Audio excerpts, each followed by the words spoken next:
Hi everybody, today we will talk about how to fix or how to solve the problem of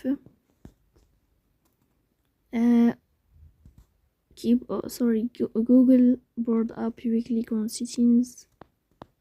In this page you will click on apps, default apps, app settings.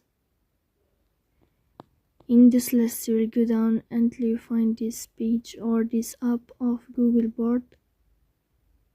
Here in this page of app info you will click on first stop and you will click OK.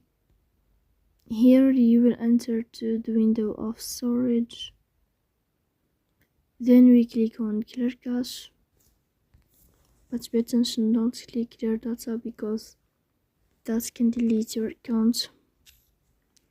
In the end you can turn off your phone and you can restart your phone again, so please don't forget to support us by liking and